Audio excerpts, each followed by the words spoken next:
7번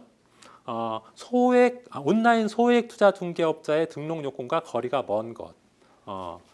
일반적으로요, 투자 중개업이란 게 있죠. 투자 중개업. 근데 온라인 소액 투자 중개업은요, 훨씬 더 조금 그 요건이 더 완화되어 있습니다. 이것은 요것보다 그거에 대한 설명입니다. 1번 상법상 주식회사 또는 영업소를 설치한 외국 온라인 투자 중개업자일 것. 이거 당연하겠죠. 다음 2번 3억 원 이상은 자기 자본이 있을 것 아닙니다. 5억 원입니다. 5억 원. 5억 원 온라인 소액 투자 중개업 하려면은 최소한 자기 자본이 얼마 있어야 된다? 5억 원은 넘어야 된다. 그 다음에 3번 사업 계획이 타당하고 건전할 것 당연하죠. 4번 투자자 보호가 가능하고 그 영위하고자 하는 업을 수행하기에 충분한 인력, 전산 장비, 그 밖에 물적 장비를 갖추고 있을 것. 이것은 뭐 당연한 얘기입니다. 어쨌든 등록 요건과 관련해서 자기 자본은 얼마 이상 해야 된다? 5억 원 이상 해야 된다. 이건 꼭 기억하시기 바랍니다. 온라인 소액 투자 중개업은 5억 원이지만요. 일반 투자 중개업은 굉장히 높아요. 이거보다 훨씬 높습니다. 훨씬 더 까다롭게 되어 있습니다. 근데 이게 굉장히 넓게 분류하기 때문에 어느 한 금액으로 딱 특정할 수 없어서 그런데 어쨌든 온라인 투자 소액 투자 중개업보다 일반 투자 중개업은 그 자기 자본 요건이 훨씬 더 강화되어 있습니다. 핵심 포인트 해설에요. 그 온라인 소액 투자업 등록과 관련해서 의의 요건 뭐 이런 것들이 나와 있는데 여기서 조금 여러분들이 기억하셔야 될 것은 그 온라인 소액 투자 중개업자의 영업행위 규제 그 부분 어떻게 규제하느냐. 거기서 허용되는 청약권의 행위 4가지 있죠. 요것 좀 꼭 읽어보셨으면 좋겠습니다. 투자 광고를 자신의 홈페이지에 게시하는 행위, 발행인이 게시하는 내용을 자신의 홈페이지에 게시하는 행위, 자신의 홈페이지를 통한 투자자 의견 교환 관리 행위, 3호의 경우 발행인이 게시한 내용을 특정 투자자에게 전송하는 행위. 이렇게 청약권이 할 수 있다는 거예요. 그래서 이것도 좀 기억하시고요. 8번 보겠습니다. 전문 투자자 다음 중 절대적 전문 투자자에 해당하지 않는 자는 절대적 전문 투자에 해당하지 않는 자. 투자자 구분하는 것도 시험에 아주 잘 나오죠. 투자자 구분하는 거. 우리나라 자본시장법은요. 투자자를 2가지로 구분하고 있죠. 일반 투자자하고 일반 투자자, 전문 투자자 이렇게 2가지로 구분하고 있습니다. 자본시장법 이전에는 이렇게 투자자가 구분하지 않았어요. 근데 지금은 자본시장법이 생기면서 일반 투자자하고 전문 투자자를 구분하고 있습니다. 구분해서 어떻게 보호가 있냐? 차등 보호하고 있습니다. 차등 보호. 똑같이 보호하는 게 아니라 차등 보호하고 있다. 다른 말로 표현하면 일반 투자자는 아주 많이 보호하고 있고요. 전문 투자자는 조금만 보호하고 있어요. 이 말의 의미는 차별을 한 어떤 그 고객을 차별한다는 의미가 아니라 일반 투자자는 조금 투자 경험도 적고 돈도 적은 사람들이에요. 그래서 보호를 많이 해주자는 측면이지 보호를 차별하자는 의미는 아닙니다. 차등 보호하고 있어요. 그래서 차등 보호한다는 말이 맞는 말이에요. 전문 투자자, 일반 투자자 똑같이 보호한다 이렇게 표현하면 틀린 말이라고. 차등 보호하고 있어요. 왜냐하면 전문 투자자는 보호를 적게 해요. 왜냐하면 전문 투자자는 일반 금융기관이나 국가 이런 데이기 때문에 이런 데는 굳이 금융투자 상품에 대해서 자세하게 설명 안 하고 잘 알고 있는 사람들이기 때문에 굳이 투자 보호를 법적으로 많이 할 필요는 없기 때문에 좀 적게 보호한다는 것이지 보호를 안 한다는 소리는 아니거든요. 어쨌든 이렇게 구분하고 있습니다. 근데 이 전문 투자자는 크게 3가지로 또 구분이 돼요. 절대적 전문 투자자, 절대적 전문 투자자, 그다음 상대적 전문 투자자, 자발적 전문 투자자. 절대적 전문 투자. 요 개념들 아주 중요하니까 잘 기억하세요. 시험에 나오면 일반 투자자보다는 전문 투자자에 대해서 묻는 질문이 대부분이에요. 그러니까 이거 아셔야 됩니다. 절대적 전문 투자자는 무조건 전문 투자자인 경우에 어떤 경우에도 일반 투자자가 될 수 없는 거. 그런 사람을 절대적 전문 투자자. 일반적으로 국가나 정부나 뭐 예를 들어서 금융기관, 예를 들어서 그 증권업 협회, 아니면 펀드 이런 곳이 절대적 전문 투자에 해당되고, 상대적 전문 투자자라는 것은 특별한 이유가 없으면 그냥 전문 투자자예요. 전문 투자자. 전문 투자자인데 나를 일반 투자자로 바꿔주세요 하고 신청하면 일반 투자자로 변경이 가능한 전문 투자자는 상대적 전문 투자자예요.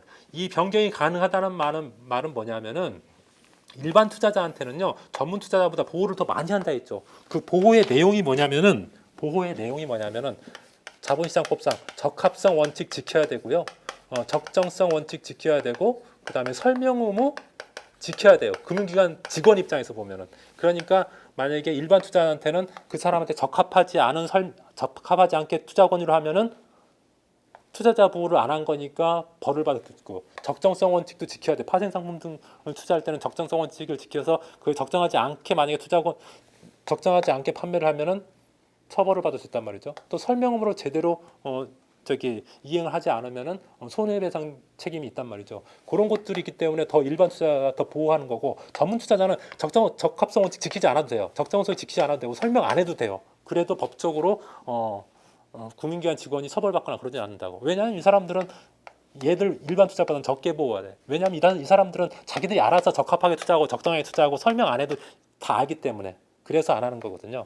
그래서 일반적으로 전문 투자자는 이런 걸 안 한다고. 적합성 원칙 안 지켜도 되고 적정성 설명만 안 지켜도 돼요. 금융기관 직원 입장에서. 근데 만약에 상대적 전문 투자에는 보통 주권상장법인이 있고요. 주권상장법인, 예를 들어서 뭐 지자체, 요런 데가 지방자치단체, 요런 데가 상대적 전문 투자인데, 얘들은 일반적으로 보통 때는 적합성 원칙, 적정성 설명 요거 안 지켜도 되거든요. 금융기관 직원 입장에서. 근데 얘들이 어떤 상품을 금융기관에 와서 가입하려고 하니까 얘들도 잘 모르겠는 거야. 처음 접하는 상품. 요즘 그런 거 많죠. 그랬을 때 나는 원래 전문 투자자인데 일반 투자자처럼 대우해줘. 다시 말하면 적합성 원칙 지켜주고 적정성 원칙 지켜주고 설명도 우리한테 해줘. 이렇게 서면으로 요청하면은 전문 투자자가 아니라 일반 투자자로 바뀌어버리는 거. 이런 것이 상대적 전문 투자자예요. 그리고 자발적 전문 투자자는 뭐냐면은 원래는 일반 투자자예요. 일반 투자자인데 자기가 스스로 자발적으로 나 전문 투자자로 해줘 이렇게 하는 경우예요. 이렇게 할 필요가 있을까요? 굳이? 왜냐하면 일반 투자가 전문 투자라고 하면은 요 투자자 보호가 더 적어지잖아요. 근데 그렇게 하는 경우가 있어요. 왜냐하면은 어떤 경우냐면은 예를 들어서 펀드 중에서 전문 투자형 사모펀드가 있거든요. 전문 투자형 사모펀드. 이 전문 투자형 사모펀드 가입하려면은 이 전문 투자자가 되는 게 유리해요. 돼야 돼요. 그래서 100%꼭 그런 건 아닌데 이렇게 전문 투자자로 이렇게 바꾸는 게 좋아요. 그래서 이런 경우에 이런 펀드에 가입할 경우 보통 자발적 전문 투자자가 되기도 합니다. 어쨌든 이렇게 전문 투자자에 해당되는 경우, 절대적 전문 투자자에 해당되는 경우 국가, 뭐 금융기관 이런 거에 해당된다는 거. 상대적 전문 투자자에는 주권상장법인, 지방자치단체, 또 뭐 공제사업법인, 기금운용법인 뭐 이런 데가 해당되고요. 자발적 전문 투자자는 보통 법인 같은 경우에는 일반 법인 같은 경우는 100억 금융투자 상품 잔고가 100억 이상인 법인이고요. 개인 같은 경우에는 요거 조금 좀 바꿔줘야, 여러분들이 좀 기억하셔야 되는데, 개인 같은 경우 자발적 전문 투자가 되려면은 과거에는 5억 이상, 그다음에 뭐 예를 들어서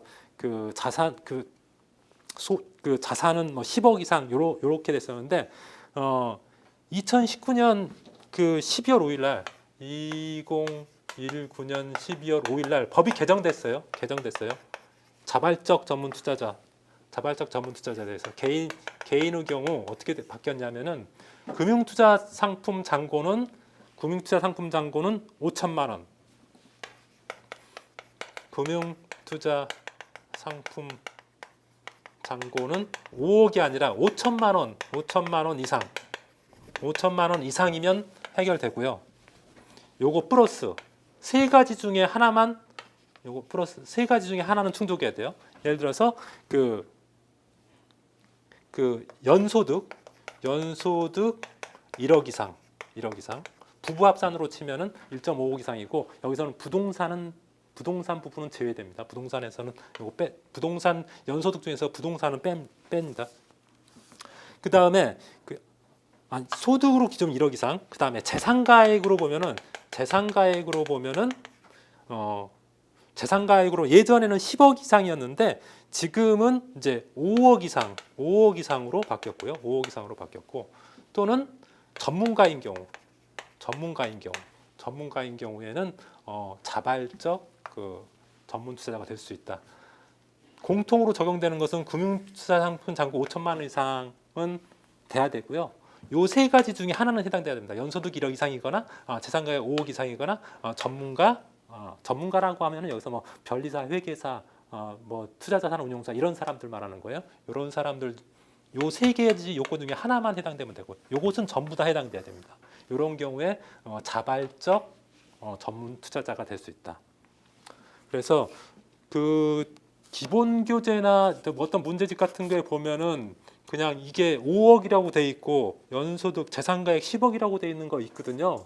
요거 아직 개정된 법을 반영하지 않은 거니까 그것을 맞다고 생각하시면 안 돼요. 요게 맞는 겁니다. 요게 2019년 12월 5일 날 개정된 법이니까 요걸로 기억을 하시기 바랍니다.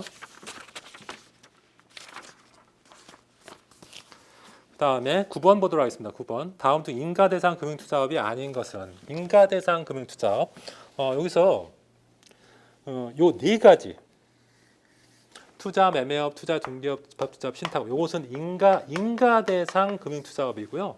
그다음 투자 자문업, 투자 일임업. 그다음에 두 가지가 더 있는데 온라인 소액 투자 중개업. 그다음에 전문 사모 집합 투자업. 요 네 가지는 등록 대상 금융 투자업이에요. 그러니까 금융 투자업에 인가 대상 금융 투자업이 있고 등록 대상 금융 투자업이 있거든요. 인가는 좀 더 까다롭고 투자자 보호를 많이 해줘야 되는 거예요. 그래서 좀 더 까다롭고, 등록 대상 금융 투자업은 요 네 가지는 좀 투자자 보호가 인가보다는 좀 더 완화되어 있어요. 완화되어 있는 겁니다. 그래서 시험에 잘 나옵니다. 다음부터 인가 대상 금융 투자업인 것은 또는 등록 대상 금융 투자업인 것, 이렇게 네 가지씩 있으니까 꼭 기억하시기 바랍니다. 인가 대상은 요거 네 개. 투자 매매업, 투자 중개업, 집합 투자업, 신탁업. 그다음 등록 대상 금융 투자업은 투자 자문업, 투자 일임업, 온라인 소액 투자 중개업, 그다음 전문 사무 집합 투자업. 여기서 좀 주의할 것은 투자 중개업은 그냥 투자 중개업은 인가 대상인데 온라인 소액 투자 중개업은 등록 대상이에요. 그다음에 신탁업은 인가 대상인데 신탁업이 아니라 집합 투자업은 인가 대상인데 전문 사무가 앞에 붙으면은 등록 대상 금융 투자업입니다. 꼭 기억하시기 바랍니다. 그래서 9번 다시 한번 보겠습니다. 9번 인가 대상 금융 투자업이 아닌 것. 1번 투자 매매업, 2번 투자 중개업, 3번 투자 일임업. 투자 일임업은 등록 대상이잖아요. 그죠? 그래서 3번이 정답. 4번 집합 투자업 인가 대상이죠. 핵심 포인트 해설의 그 금융투자업 인가 대상 네 가지 투자 매매업, 투자 중개업, 집합 투자, 신탁업을 하려면 금융위원회에 인가를 받아야 된다 돼 있죠. 그리고 요건들 나와 있어요. 법인격, 자본 요건, 인력 요건, 물적 시설 요건, 시설 뭐 이렇게 나와 있는데 거기서 특히 꼭 기억하셔야 될 게 뭐냐면은 두 번째 자기 자본 요건 5억 원과 대통령령으로 정하는 금액 중 큰 금액 이상이어야 된다. 작은 금액이 아니라 큰 금액 이상이어야 된다는 점 기억하시고, 그다음 최소 전문 인력에 보면은 투자 권유 자문 인력이 몇 명 이상? 5인 이상. 투자 권유 자문 인력 5인 이상. 이건 꼭 기억하시기 바랍니다.